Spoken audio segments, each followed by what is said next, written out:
Greetings and salutations to everyone. Welcome to Autist Circle number 16, Andrew Wyeth. I'm joined, as usual, by Total Blackout Painting.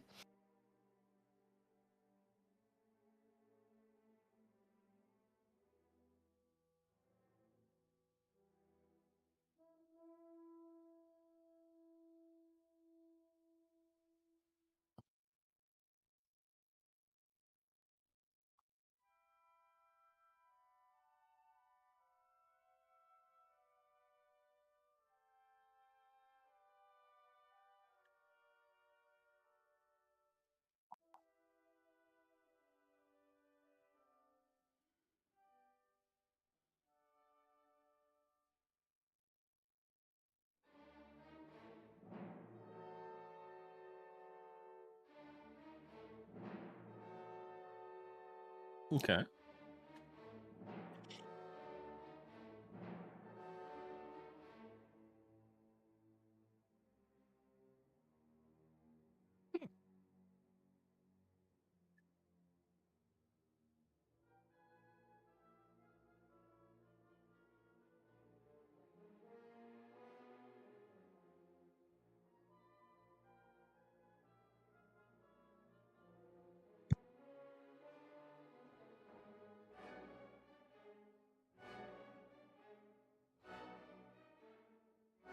Okay.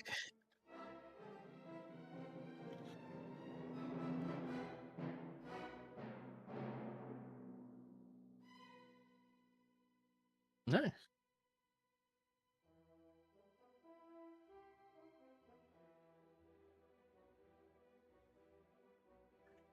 And apparently your audio's low, Dave.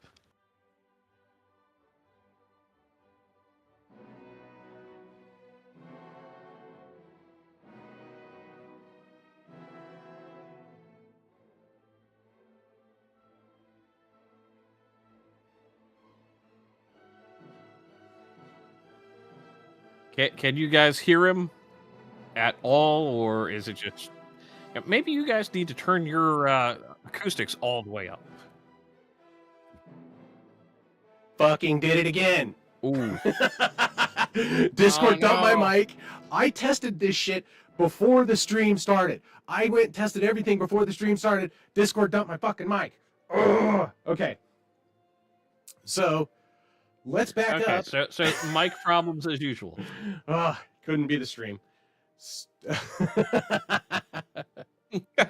The Discord is fucking sabotaging. F's in chat for the mic. It's OBS. OBS is getting me every goddamn time. Okay. So we'll start back. Let me start over again. Okay, so we'll start back on the condensed timeline. Here we are. So Wyeth sits at a unique spot in art history. He was born on the tail end of American realism during the explosion of abstract expressionism and prior to the rise of pop art. And he's sometimes described as an American regionalist, which is partially correct, but his works are more closely called realism due to his depictions. And his work is also called psychological realism in the same vein as Hopper. And his work focuses obsessively on observational accuracy, careful composition, objects with emotional weight, and the meaningfulness of absence. The most technically accurate label for Wyeth is American Magic Realism. And what I said before when my mic was fucking muted, Magic Realism is realism that focuses more on the psychological aspects of a scene instead of just the actual depiction of it. He's often framed as anti-modern, but that's not completely accurate because he eschews abstraction and theory-driven art, preferring stark portrayal of reality with no novelty. He embraces the isolation and emotional alienation and the ambiguity that really is the hallmark of modern art, but while maintaining many traditional and unique aspects to himself. So, in a sea of abstract and modern artists, Wyeth stood out for his brilliant use of realism and emotional gravity, and his ability to paint scenes that make you nostalgic for a time and place you've never been are what made him one of the greatest American realist artists. So from there, we will jump into his early life. So Andrew Wyeth was born in 1917 in Chadds Ford, Pennsylvania, as the youngest of 5 children. And his father, N.C. Wyeth, was an illustrator and was considered to be the American illustrator at the time. And his father, an incredibly accomplished and well-known, and was an incredibly accomplished and well-known artist for his book covers and many other things. So I've got a few of his book covers here, and many of us here may have seen them before. But he did illustrations for Treasure Island, for Robert Louis Stevenson books, for James Fenimore Cooper books. So he did the Deerslayer and a few others. Jules Verne I books. think he did the entirety of the Leather Stocking Tales. I believe so. Which is Cooper's, yeah. Yeah. Which, honestly, it's one of the greatest works of early American literature, but still, continue. And who better to have illustrate your books than someone who is a uniquely talented and kind of foundational American artist than N.C. Wyeth. So Andrew did not just grow up around art. He grew up immersed in art. And his upbringing was something of an art boot camp. He did... while he was young, he was a chronically ill and sickly child. But this led to him being pulled from public school and privately educated by his father at home. And he spent most of his time alone, constantly drawing and studying the world when he wasn't being instructed. His father took full control of his son's education, and he instructed him on anatomy, perspective, drawing, and life. His father taught him discipline, because he believed art was nothing without discipline. And this was a lesson that Andrew would carry for the rest of his life. His teenage years, he was working obsessively with watercolors. And I actually have one here that I forgot to put up again. So this is one of his early watercolors that I have here. That's at the bottom of the page there. Yeah, that's really, really a nice piece. And watercolors... I know just enough. Watercolor is one of the harder mediums to work in. Absolutely. Just because you're trying to use the negative space of the white background for half the painting. Yeah. And much like Hopper, he had a really masterful use of watercolor, and he was able to bring out really good techniques. Those teenage years, he was working obsessively with watercolors. I'd say a medium that requires discipline, because you can't hide mistakes in watercolors. By the time he was 18, he was making strong, technically sound paintings that showed his early use of emotional restraint, and that's kind of what this shows. It's an image of a man by a boat by the sea in the watercolor, and a kind of a stoic-looking man. So, moving on. So in the 30s, on to the 30s, so in 1937, at the age of 20, he would have his first solo exhibition in New York, which sold out completely. It was a critical success from that moment on, and he benefited from his father's legacy. And after that exhibition, he was no longer just known as N.C. Wyeth's son. He'd actually started to come into his own. By this time in his life, he'd shown mastery of elite draftsmanship and a preference for solitude, emotional restraint, and a preference for his hometown, Chadds Ford, Pennsylvania. In the late 30s, his watercolor showed a discipline not normally seen in that medium.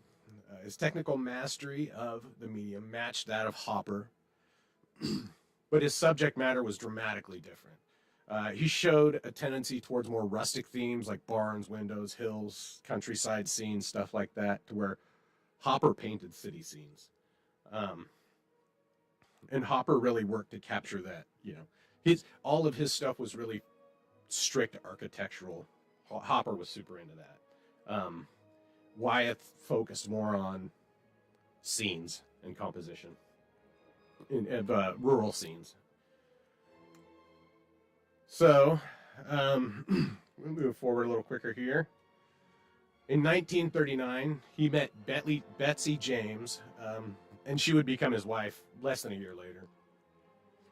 So similar to Joe and Rosalie Bierstadt, this is the running theme. She immediately recognized his talent potential, and she saw to the core of him. She saw that he was a strong, stoic man, and that he needed a champion and a cheerleader, and she was it. She was his manager, his editor. She protected him, and she was his muse through that time. Though she was so much more than that. She was really everything to him. Many historians argue that there would be no Andrew Wyeth on national consciousness without Betsy and her work to put him there. She was intense and disciplined, and then the relationship was emotionally complex, which we'll find out later in the presentation. She became the stability that he really needed in life to flourish. Being an intensely emotional, introspective person, tend to forget stuff on the outside world, and that's what she was. She was his tether to the outside world to keep him grounded and alive. And she would go on to be the model for a lot of his works, but she was definitely not his only model, and we'll follow up on that later.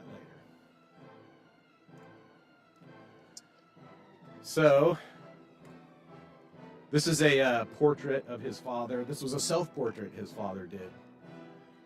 So from 1942 to 1944, after the 30s, things seem to be going pretty well for Andrew. His fame is on the rise.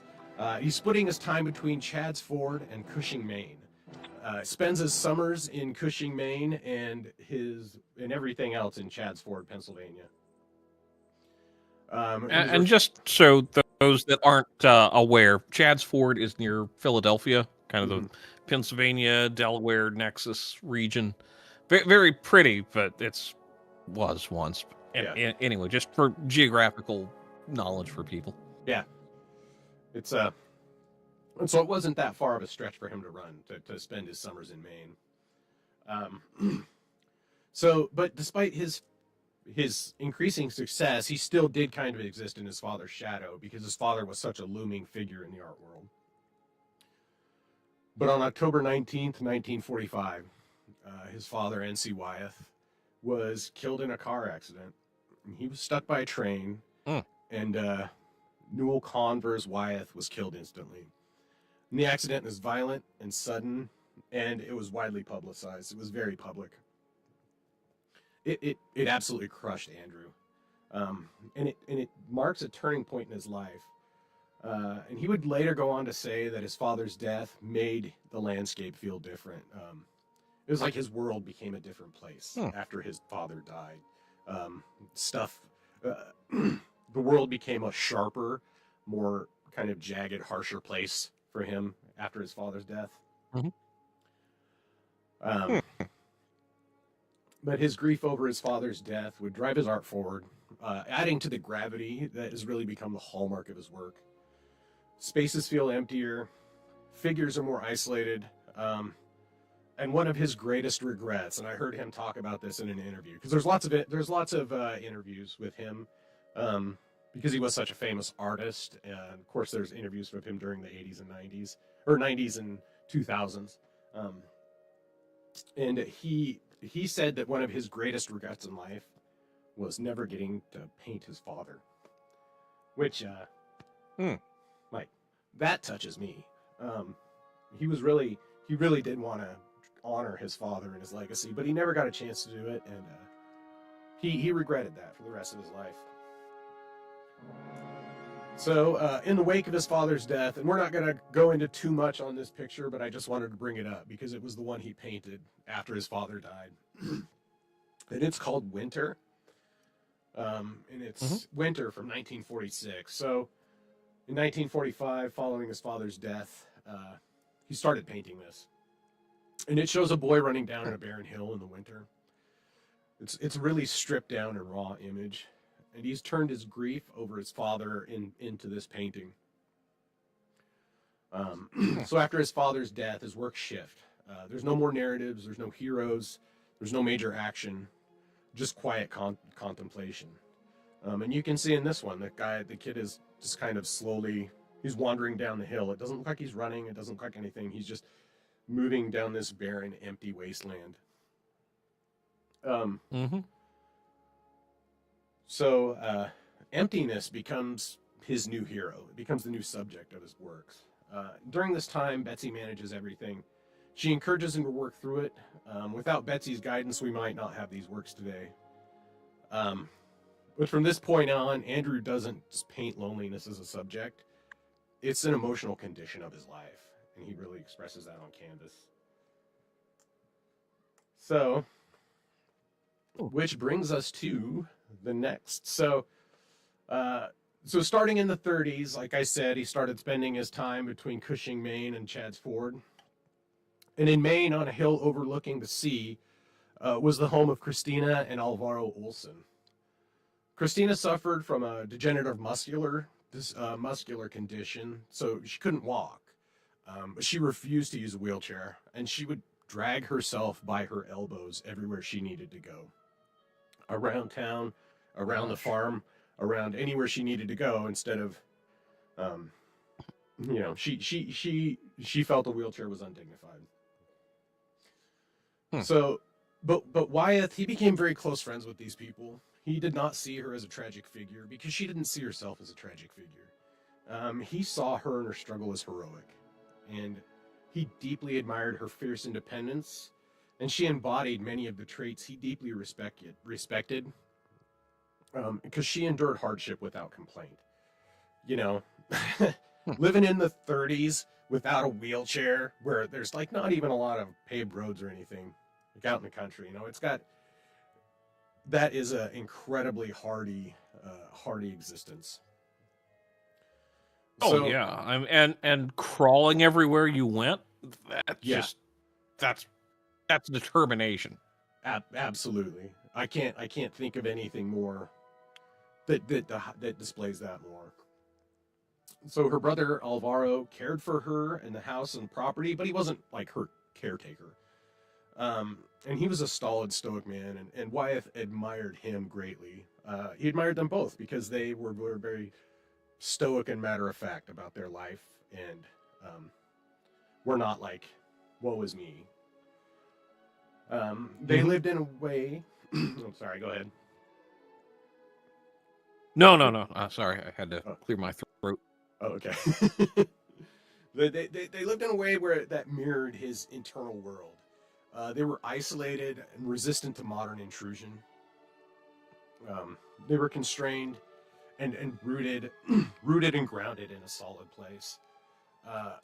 They weren't just friends. They were his companions in temperament. He felt a lot of kinship with them. And he would remain friends with them until their deaths in the 60s. So, before we go any further in the works, I just have a brief aside about egg tempera, because this was his preferred medium, was egg tempera. So egg tempera involves mixing pigment with egg yolk and water. It makes the paint dry quickly, so making this an incredibly unforgiving medium. And it's one of the oldest painting techniques in Western art. This was the primary medium for early Renaissance painters and medieval artists, stuff like that, until the refinement of oil paint in the mid-1500s. So, like a lot of the ancient works that we see now, the reason why they have to have so much touch-up is because they were painted with egg tempera, which fades a lot more than oil over time. And this is typically painted on wood panels or rigid boards, but you can do canvas with it too.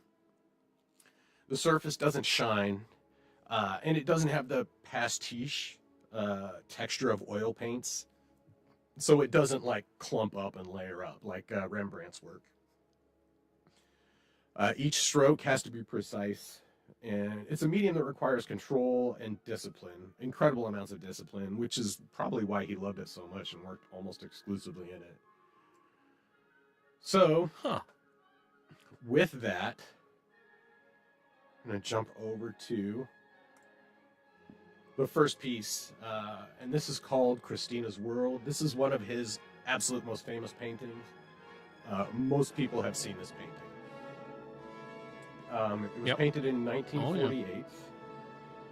yeah. It's about 32 inches by 48 inches, so it's decent size. And it's currently at the MoMA, where it has been ever since it first debuted. It debuted at the Museum of Modern Art. They bought it immediately, and I've had it ever since. So again, this was painted with egg tempera, and it requires a slow build-up, and of course is unforgiving with mistakes. So each stroke has to be deliberate. You can't cover stuff up because it doesn't blend and it doesn't layer. So in this painting, we think that, you look at the woman and you think she's the main subject, but really what the main draw to this painting is the space. It's not necessarily her per se. The real source of tension in this painting comes from the space between her and the house. So the woman, Christina, the body is that of Betsy. It's not Christina's body, but the gnarled hands and misshapen elbows are Christine's, which you can. See if you find pictures of Christine, which I didn't put any more in here, but if you find pictures of Christine, she does have this kind of her elbows are rough and messed up. Her arms are taut and wiry, and her hands are worn and rough from dragging herself along. So he painted the house. Yeah, it's kind of fascinating, just with her in the foreground, but it's really the distance between her and the house that is the fascination. Yeah, because and once you realize, because a lot of people look at this and they're like, oh, it's just a lady laying down in the field. But once you realize the actual story, that this is a woman who is dragging herself towards her fucking house. She's heading home. She's moving to the house right now. Not like it's not a relax. She's not relaxing. She's not lounging in the field. She's working. She's struggling up this dry hill of grass towards that isolated house on the hill. So he did stylize the house a little bit from the actual house because the barn and the house are farther apart in this than they are in real life. But he did that to kind of open up the space and create more of an area. So that's her destination, is the house. And it really, the house being off center and in the back, it really shows the kind of austerity of the scene and gives you, I think it heightens the emotional drama of it. And again, highlights the space as the primary driver of this painting. The primary source of painting or tension in this painting it's not the woman, it's not the house, it's the distance between them. And I personally, I find it fascinating. I think he captured it really well. And Christina herself saw this. She loved this painting. He didn't actually show her at first. He painted it and hung it in his living room. And then he invited Christina and Alvaro over and had her sit on the couch right below the painting. And she didn't know it was there until he pointed it out to her. And once she saw it, she immediately loved it. Because she understands the spirit in which it was painted, in that it wasn't meant to be desperation. And the lack of you can't see her face, right? So you don't get a draw on the emotion of the woman. And it really makes you part of the scene. You're with her on this journey. And just something else, just the posture is not one of someone in desperation. It's very much kind of almost a proud posture. Yeah, which and what inspired him to paint this painting was one day he was out there at Christina and Alvaro's, and he saw her crawling around the garden, crawling outside, and he and it inspired him because he felt the heroism in her actions. He felt the boldness of her of her confidence and her spirit, and it really touched him a lot, and moved it. It helped to provide him with a good distraction from his father's death. And like I said, these people were his companions in temperament and spirit, and he really just loved them. So with that, we'll move on to the next one, and this is in the 50s. We'll move on. This is and this painting is called Trodden Weed.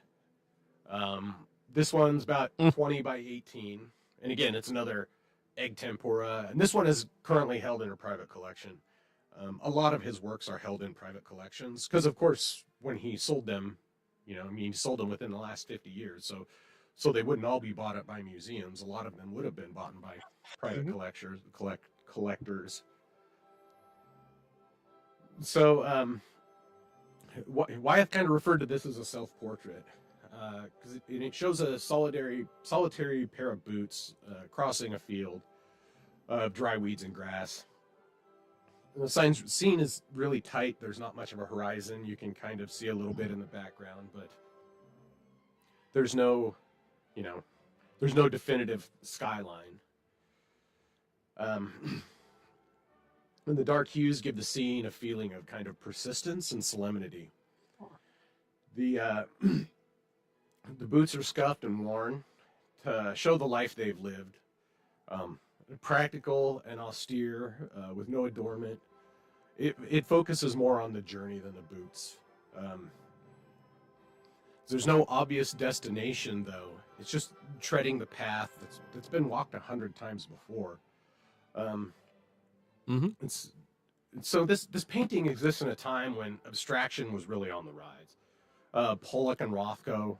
Pollock was dripping shit on paint, and Rothko was busy doing stuff while other people were destroying shit. They were changing. Those guys were kind of changed the way. Oh, go ahead. No, it's a stark contrast between Wyeth with talent and those clowns who are just making a fast buck, as far as I'm concerned. It's like, hey, look, there's skill here. You see the weed, the boots, the detail. Mm-hmm. It's like, yes, it's abstract, but it's not annoying. No. Yeah, and it excuse me. Yeah, it really. So those guys were changing how people looked at art, but Wyeth, he maintained a serene and traditional work ethic, kind of tempered by his introspective manner, and he held on to and really embraced realism in a time when realism was not actually the in thing. People saw realism in this regard. Some of the critics saw realism in this regard as kind of old-fashioned. Of course, those are douchey art critics, so that's likely that. But he critics complained about his work, but the public fucking loved him. So Let's see. So some douche nozzle who thinks they know better than the artist, or the public that's like, wow, this is really cool. Yeah. Yeah, go figure. So while Christina's world gives you a kind of a sense of longing, this is the post-longing world where longing kind of gives way to persistence, where that space between the house, it's closed, and now the space is kind of in front of him. And which is what this picture kind of represents, is that space. You could think of it as if you were behind him, you would kind of see this scene similar to Christina in the field.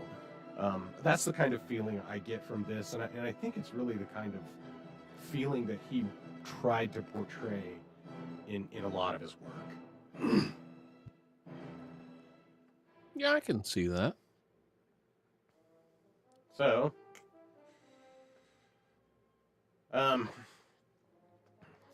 moving on. Man, I'm going too fast. I need to slow down. So, during the 50s, when the art world was really being overtaken by abstraction. Dali, he had come over to America and started kind of taking over things there. There were so many other artists, Pollock, Rothko, many abstract and surrealist artists that were incredibly popular on the world scene, along with things like Andy Warhol and other pop artists. They were dominating the scene, and at a time when they were dominating the scene with outlandish and gregarious actions and paintings and films, Wyeth never strayed from being the stalwart, stoic, introspective, intensely emotionally complex man that he was. He rejected the broad spectacle of art brought on by people like Dali. He did not. He felt it was somewhat undisciplined and slightly undignified, which is completely reasonable. I don't think that's an incredibly unfair interpretation at all. I mean, to me, it's kind of the difference between someone who is, very internally driven, very, regimented in everything they do, versus someone who runs around, with flair and dash and does it to impress others. Right. Where Wyeth is very, very much the son of his father in that regard. Yeah. And I also like to think of him in the same vein as so his father worked the illustrators, same with Edward Hopper. They were both illustrators, and while Hopper hated illustrating because he felt so constrained by it, Wyeth really worked. He loved it, and he did amazing work with it. They both, I totally lost my train of thought. They were craftsmen in the same way that Rubens was a craftsman. Jordan's, they were craftsmen. They were artists. They were working artists. His father was a working artist. He ran a studio. He ran a tight studio that produced amazing work. He had other, Wyeth had brothers and sisters that also kind of went on to follow artistic pursuits, although not to the great heights that he did. And then Wyeth himself ended up having several children, and grandchildren. One of his grandchildren maintains a trust of his works, and he's been he to me feels like a callback to a more rigid and, I don't know if disciplined, but definitely disciplined, but a more kind of tradesman time when art was a trade. It wasn't just a leisurely pursuit, and it wasn't broad spectacle. So I feel he is so much different than Dali and some of the other artists in that regard. He's really, the traditionalism kind of roots him. Yeah, I mean, it kind of going back. He's again, as you said before, you're more like a Rubens than say a Caravaggio. Yeah. I think that's a very good comparison. He was more, because Rubens was definitely a serious artist and an incredibly disciplined artist, just like Wyeth. Wyeth is an incredibly disciplined artist. He painted every single day. So back to the 50s. During the 50s, he ends up spending all of his time. He falls into a routine, just going between Chad's Ford and Maine. By this time, he's kind of settled with his father's death. He becomes more introspective. His humor gets a little drier, and his emotional expressions become a little more indirect. During this period, his subjects focused on things, so boots, boats, beds, floors, windows. Human presence is implied, but it's rarely shown in a lot of his major works, although he did continue doing portraits and all this stuff like that. And also during this time, his relationships with the Olsons deepened while Betsy continued to manage his art in his life. But their relationship at this time is not one necessarily based on romance. Like same with Joe Hopper and Gala Dolly. They their relationships weren't based on love. They were based on passion. And in this regard, they were kind of based on mutual survival. Like Betsy loved him and knew that he needed encouragement and drive. He needed to be pushed a little bit and supported at the same time. And that's what she did. She really helped push him forward. So we are going to jump to the next piece. So we're jumping forward a little bit into the 60s. So this one is called Master Bedroom. It's painted in 1965. It's about 21 by 29 inches. It's a watercolor on paper. And this one is currently held by Victoria Browning Wyeth, his granddaughter, in that private collection. So this is his dog. It's a portrait of his dog, Rattler, sleeping on the bed. It's a warm and peaceful scene. It's very quiet and solemn, and it's an incredibly intimate scene. So, and it hints at the occupation of the scene, because the space, because it's definitely lived in, but you don't see people here. The presence of people is just an indication. Well, yeah, that's something I kind of like, where you, the viewer, it's more like this is your space that you've entered into. That's a very unique way of painting. It's where you're putting the viewer in the perspective, not just like you're seeing this scene, but there's kind of a feeling of ownership, because it does feel very intimate. Yeah, it does. Just especially with the dog sleeping on the bed. It's just not something that you would get to see outside of your own house. Generally, like, this isn't a scene that you would encourage unless you lived, or encounter unless you kind of lived there. Now for a watercolor, I would just like to point out how just fantastically detailed this work is for a watercolor. Like the dog looks phenomenal. And it does show that mastery of the negative, the white space. Of course, the bedspread does too, the little fringes on it. But it also has the lines. You can see the kind of filigree on the embroidery on the bedspread itself. Yeah, that's amazing. Yeah, and then the other thing that really jumps out at me is the window, because of course you see the shutter. It's not the shutter; it's the side of the house. But then the tree branches and everything in there, and the way the light comes in. It's just really great detail for a watercolor. And then the way the light is hitting the bed is also something else, because it shows the directionality of the light and his use of the light to kind of enhance the scene. Because the way the light's shining in, it just makes it seem like this is a midday scene. This is a nice, cozy scene in the middle of the day. Everybody's taking a nap.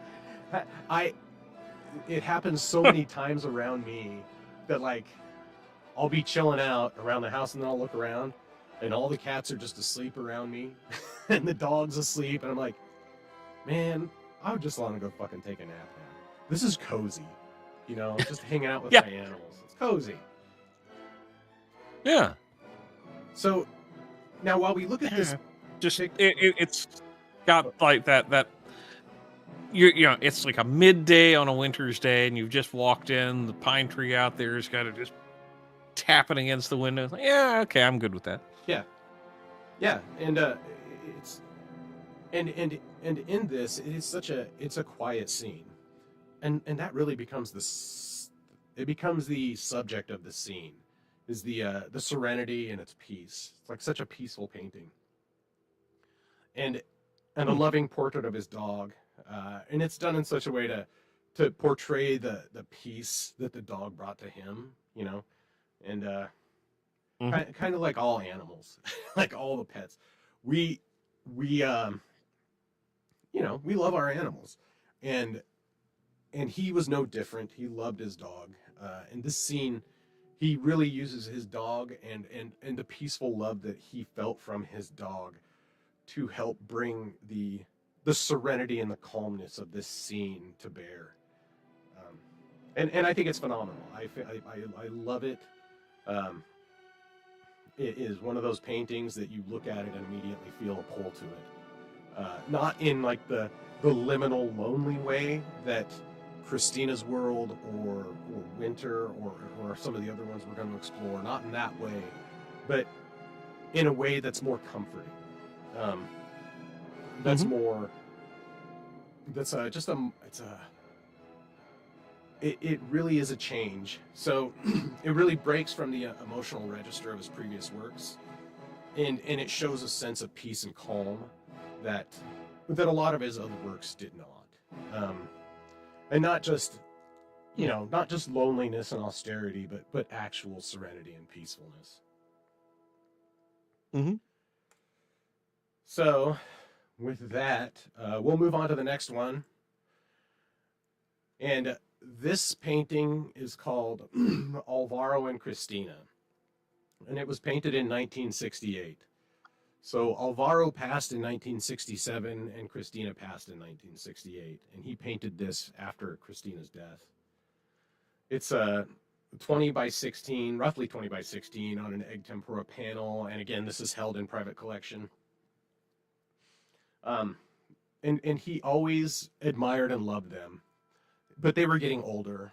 And so, although their passing was not like this great surprise, like, oh God, who would have seen that coming? It was a tragedy for him.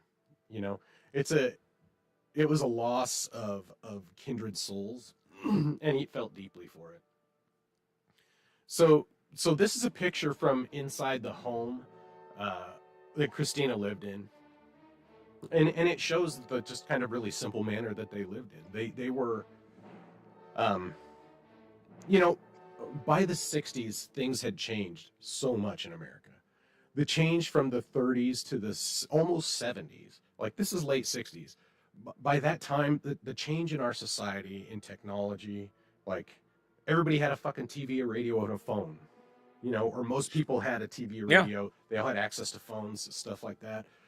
Christina and Alvaro always lived a simple life.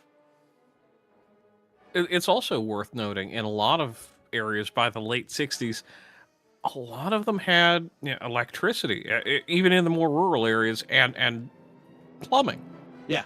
As a friend of mine, when he was growing up in rural Appalachia, they didn't get toilets in their houses until he came back from Vietnam.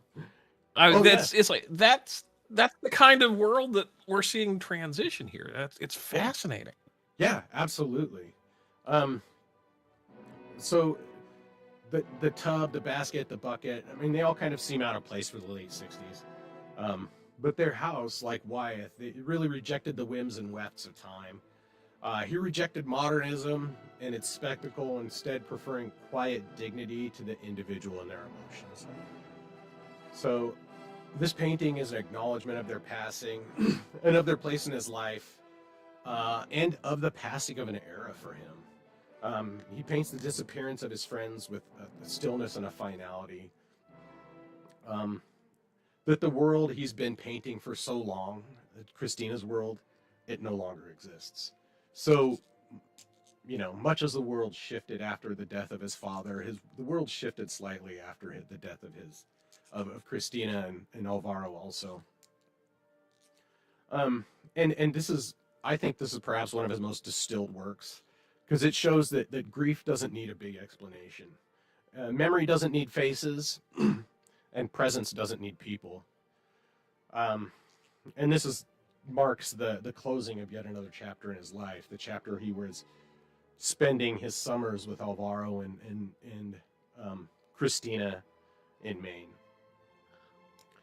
And Well, and the thing I find very remarkable is the wear on the door. It's just such an intimate moment with that.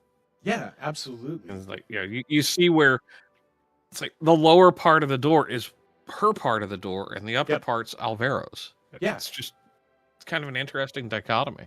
Yeah, and if you've ever spent time in an old, like the old farmhouses and stuff like that, I mean, when I was a kid, they don't hardly exist anymore. But when I was a kid, I did get to see places that were old like this, and places that were lived in. And this definitely shows a lived in place. It's a space that was occupied by people, that people lived here, but they don't anymore. And it was again, like the statement of a tribute to his friend's passing, by showing, this is where you lived, this is where I loved you, and now you're gone. And this was his tribute to that. So, all right, moving on. All right. Yeah. So in the 70s, he was internationally recognized and financially stable. And his work meets opposition from critics. The public loves him, like I said before. Critics thought he was too old-fashioned, but people loved his work. And at this point, he's really firmly established himself as a singularly great American realist artist. Which why we can see he's on the cover of fucking Time magazine. This was in 1963. But he was on the cover of Time magazine, so this was a little later. Or this was earlier than 70s. When Time magazine actually meant something? Yeah. Yeah, if you think so. Yeah. Oh, Not hey, really, Chris. but I figured I'd throw him a bone. Yeah. Got the rustic caveman in chat. It's good to see you, man. So after the death of Christina and Alvaro, he spent the majority of his time in Chad's Ford. His emotional world has changed, and it's somewhat ossified and solidified. The turmoil of loss had settled, and his work starts focusing on hills and interiors. And once again, he does start doing portraits of people again in the 70s. And which we'll get on. So around 1971, he began a series of secret paintings of a German immigrant woman who lived near Chad's Ford, and her name was Helga Pictures. So that brings us to our next painting. So he painted this in 1979. This is called Braids. So throughout the 70s and the early 80s, Wyeth created over 240 paintings of Helga in total secret. He hid it from everybody. His children didn't know. His wife didn't know. Nobody knew. It was just him and Helga. But in 1986, the full body of work was revealed all at once to the public overnight. And this was kind of like a hidden chapter in his life. It was like a retconning of his history. It really rewrote his private life and his later career overnight. So this painting, like I said, it's called Braids. It was painted in 1979, and it was part of that collection of works from Helga. It's about 16.5 by 20.5 inches. It's tempera on wood, and it's a painting of Helga, obviously in the crisp style of his crisp style, and it's almost like it's photorealistic, and that's remarkable. It is, and when you consider the medium that he was working in, the egg tempera was such it was such an unforgiving and precise medium. The fact that he was able to get, the hair is everything about this is painfully realistic. So it's a tight scene, and it shows a study that highlights it's not only her sharp features of her face, because she did have very striking features, but it really puts a lot of emphasis on her hair and the braids. The braids become a really technical and beautiful part of this painting. Well, and the knitting in the sweater is amazing for a watercolor. No, it's a tempura. It's Oh, tempura. I'm sorry. Yeah, it's tempura. I'm more... just fixated on watercolor right now. And so while some of the paintings of that collection were controversial, of course I can't show those here because they're, of course, there's lots of nudes. We're not going to show those. This image is really absent any eroticism, and it just shows her with a stoic look on her face. You know, somewhat mysterious, almost Mona Lisa-like. You don't know exactly what she's looking at or what she's thinking, but she's in quiet contemplation, and he observed her in that way and really captured that of her. And the contrast of the openness of Christina's world is really countered by the close proximity and containment of this image. And it really highlights a shift from longing to closeness. Like his longing had been almost satisfied, and now he's painting the closeness. So from grief to endurance, his painting presence, he's painting presence now instead of just the lack of presence. So it's a really, I don't know, it's kind of meant to be an in the moment painting, like a moment of quiet contemplation with intense detail, and just really captures her striking features. So let's go on to the next one, because this was a huge scandal. Again, it hit Times Magazine. So in 1986, the world learned about his 15-year secret project, and the effect is an immediate scandal, obviously. The media was quickly, they were quick to frame it, frame the betrayal narrative, but that was not his intent. He never intended to hurt anybody. He always just, he just wanted to paint. So the critic responses on this collection were mixed.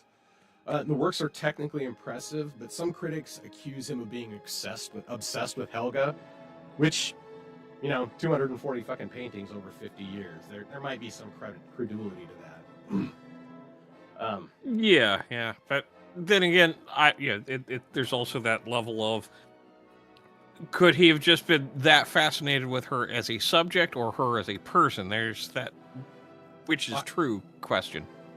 Yeah.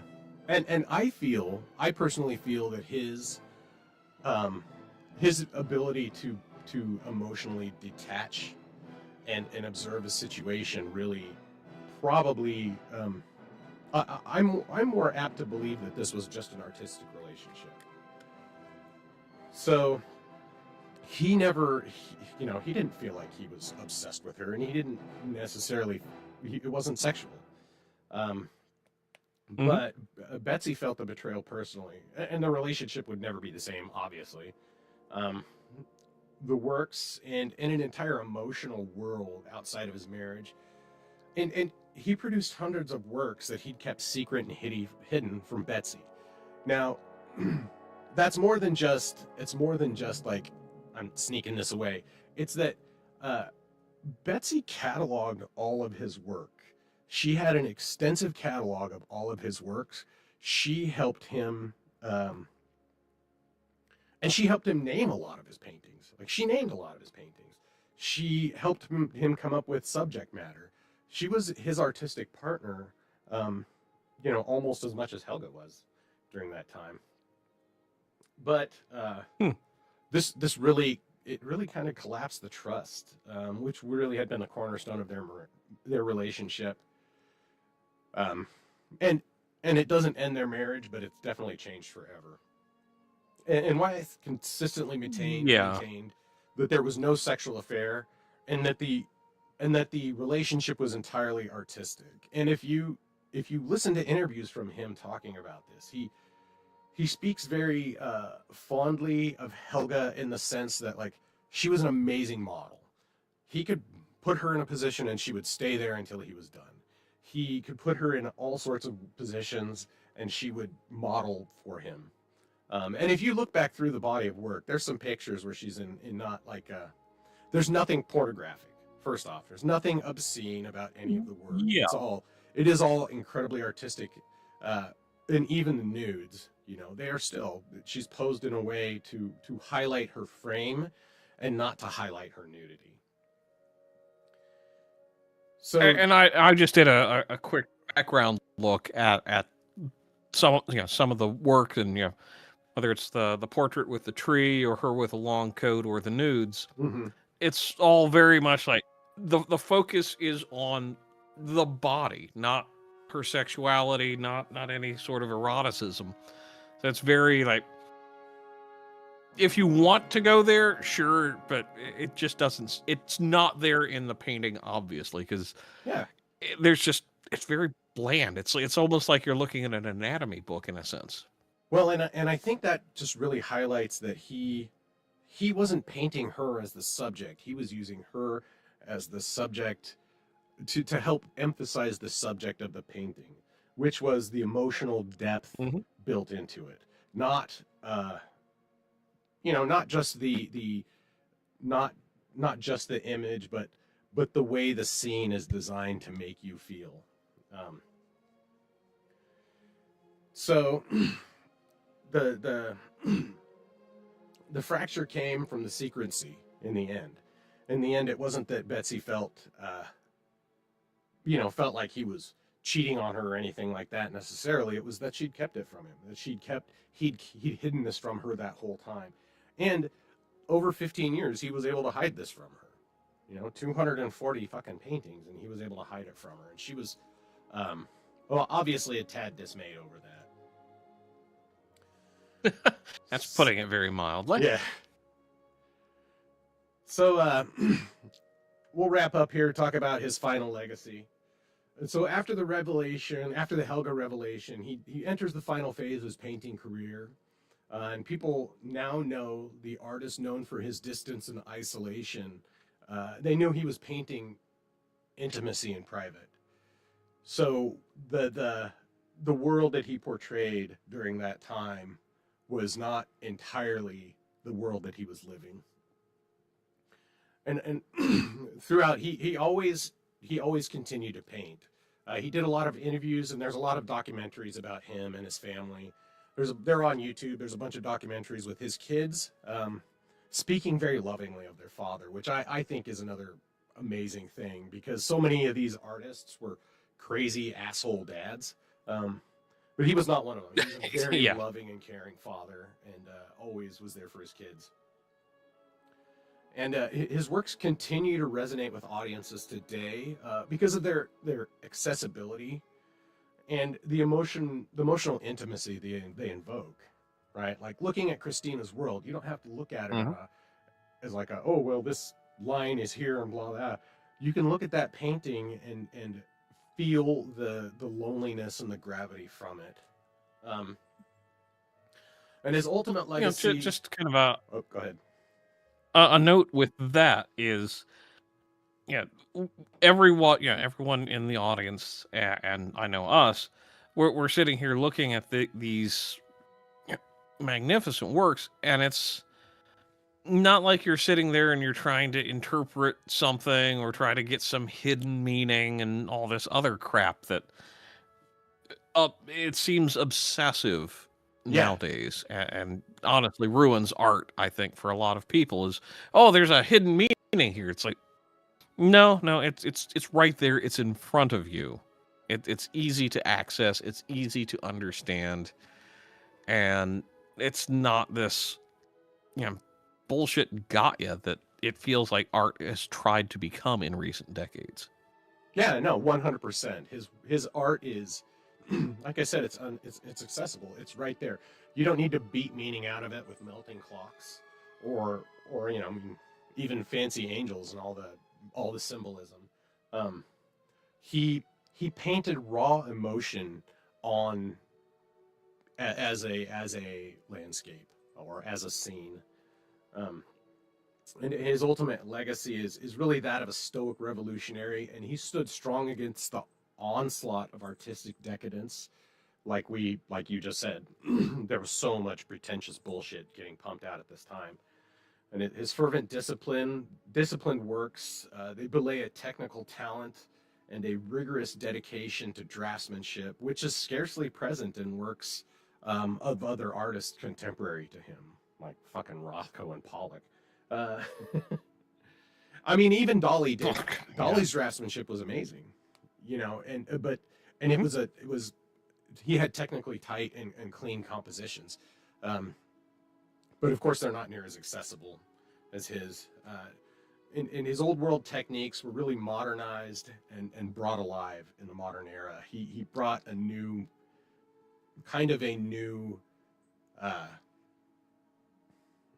revival of egg tempura, and anyhow, so hey Fab Daddy. In 1963, he was given the Presidential Medal of Freedom by JFK. And in 2007, which is the picture here, he was awarded the National Medal of Arts by George W. Bush. And in 2009, he passed away at his home in Chadds Ford. And he painted until the day he died. There was a painting on his easel when he died that he had put strokes on the very same day. And his legacy to Western art, to our art, to our history, it can't be understated. Because he truly is one of the greatest American artists of all time. And that's what I got. So that's Andrew Wyeth, everyone. I hope you enjoyed the show and the presentation. I feel that this is one of the, very similar. We'll call back to Orazio Gentileschi, because I felt a great kinship with Orazio as a father, as a single father struggling to raise his children. And I feel a great deal of kinship with Wyeth, as a father, but as a, kind of as a stoic, solitary man as well, as a man who, really, kind of embodied a lot of what we look for in modern men, of modern Western men, that we want, that it's that kind of, it's what we kind of should want for ourselves, that the ability to internalize a lot of things without bottling it up in a negative way. Right. So anyhow, that's all we got. So thank you for coming out. That's Andrew Wyeth. I encourage you to go look up his his interviews on YouTube. There's a few of them he did. He was a fascinating man, a very charming man, and yeah, that's it. Yeah. So and as always, go out, reclaim your art. Damn it. Yep. And we're still in the air as to whether we will be back tomorrow or be back next week. You mean next week? Next week, yeah. Because it's the Christmas week. We're not sure what holiday plans look like, but we're gonna try. If we can do next week, we will. If not, it will be the week after. But we will have that. We'll have that up on our channels and let everybody know. And yeah. So Thank you for coming out, everyone. Have a very Merry Christmas. Fab Daddy, Chris, Rustic Caveman, I love you guys for showing up. LGM, Malox, Bez, Danny. Yep. Danny's over on my channel. Yep. Yep. You guys are all awesome, and we love you guys for the support you give us. So thank you all. Love your family. Love your history. Love your people. And have a wonderful day, folks. Indeed. Catch you later.